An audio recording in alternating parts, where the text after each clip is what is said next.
Ayan. So, marami pong nagtatanong, saan ba yung mute button sa nasabing remote ng Samsung TV na ganitong itsura? Okay, so as you can see, makikita mo wala kang makitang mute button. Okay? So, meron siyang apat na dedicated buttons: Netflix, Disney Plus, Prime Video, at saka www browser. Yan. So, ang tanong, nasaan yung mute button? Paano i-mute, no? Gamit ang nasabing Samsung TV. Yan, para yan sa mga Crystal UHD TV, mga DU7000 pataas. So, simulan pa natin yung ating sagot. Ayan, ito yung aking vlog. So, ito yung cellphone na hawak ko. May SmartThings na remote control na kung saan meron siyang mute button. Yan, o kung i-mute mo siya, yan, i-mute yan.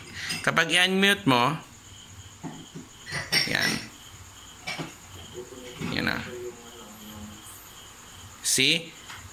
So, ang tanong, saan matatagpuan yung mute button ng remote na ordinary? Yan, ito po yung hawak kong ordinary na remote control. Makikita mo yun, walang mute button. See? Ang para i-mute yung TV, makikita mo yung volume buttons, itong plus minus, at dito sa right side itong channel. Pindutin mo yung buong pindutan ng volume. Ito guys, oh. Yan, pindutin mo yun, oh.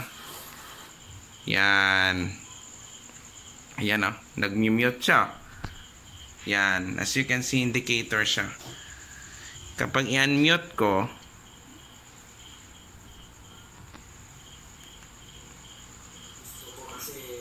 yan. Hawakan mo na lang yung pindutan ganito. Up, down.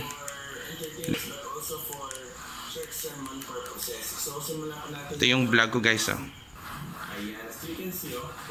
Pindutin mo yung buong pindutan upang ma-mute siya.